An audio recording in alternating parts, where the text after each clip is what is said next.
ilmi namaa mana jireenya duniyaa jaarrachuuf jecha ganamaa fi galgala ciisa dhabee olii gad fiiga.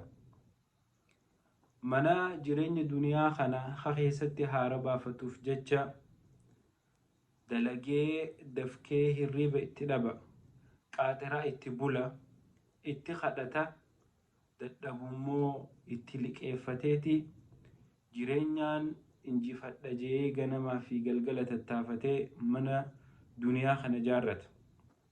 Yaa dhiiroo, mana aakhiraa ka irraa galti hin jirre jireenyi dheeraan keessatti nu afatu kana jaarrachuuf jecha hangam takka tattaafachuu jirra.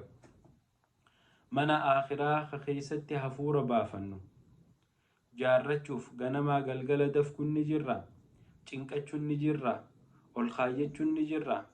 Mana duniyaa kana jaarrachuuf jecha namni zamana dheeraa maallaqa walitti qabata, itti liqeeffatee mana duniyaa kana bitachuuf takkaan jaarrachuuf jecha ribaallee fuudhee rabbii wajjin wal dhaba.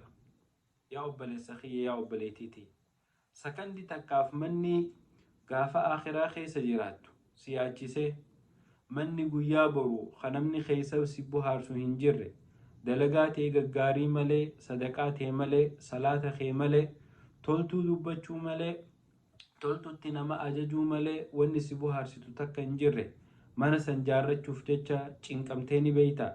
Mana san jaarrachuuf jecha laffaatee ni beeyta.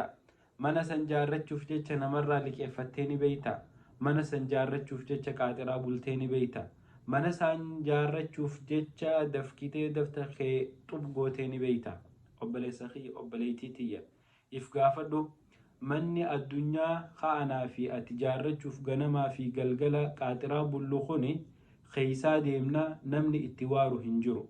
Mana guyyaa boruu ka aakhiraa sammoo zalaalam keessa jiraachuuf teenya.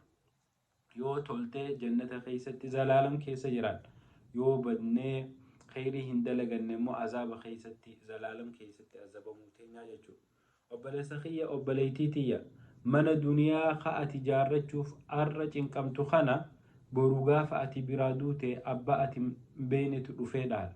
Jaartii tee namatu dhaala, mana kee nama dhaala, qabeenya kee nama dhaala, ilmaan keetii fi waan ati qabdu hunda nama dhaala jechuudha. Garuu jireenya aakhiraa saniif haa sinqeeffannu, ol haa kaayyannu. Manni aakhiraa san mana jabaadha. Manni aakhiraa san mana zalaalamii. Kanaaf obboleeyyan kiyya jireenya duniyaa kana qofa osoo hin taane jireenya guyyaa boruufis ol haa kaayyannu. Assalaamu alaikum warahmatullahi wabarakatuh.